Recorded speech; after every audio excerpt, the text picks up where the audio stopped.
ఆహ్, ఆ బానలు నీళ్లతో నింపుడని వారితో చెప్పగా, వారు వాటిని అంచుల మట్టుకు నింపిరి. అప్పుడాయన వారితో, మీరిప్పుడు ముంచి విందు ప్రధాని యొద్దకు తీసుకొని పోవుడని చెప్పగా, వారు తీసుకొని పోయిరి. ఆ ద్రాక్షారసం ఎక్కడ నుండి వచ్చెనో, ఆ నీళ్లు ముంచి తీసుకొని పోయిన పరిచారకులకే తెలిసి ఉన్నది గాని, విందు ప్రధానికి తెలియక పోయెను.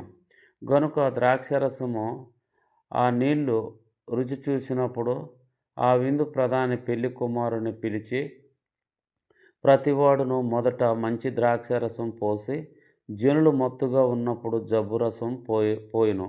నీవైతే ఇదివరకును మంచిది ద్రాక్షారసం ఉంచుకొని ఉన్నావని అతనితో చెప్పెను. గలిలయలోని కానాలో యేసు ఈ మొదటి సూచక్రియ చేసి తన మహిమను బయలుపరచెను.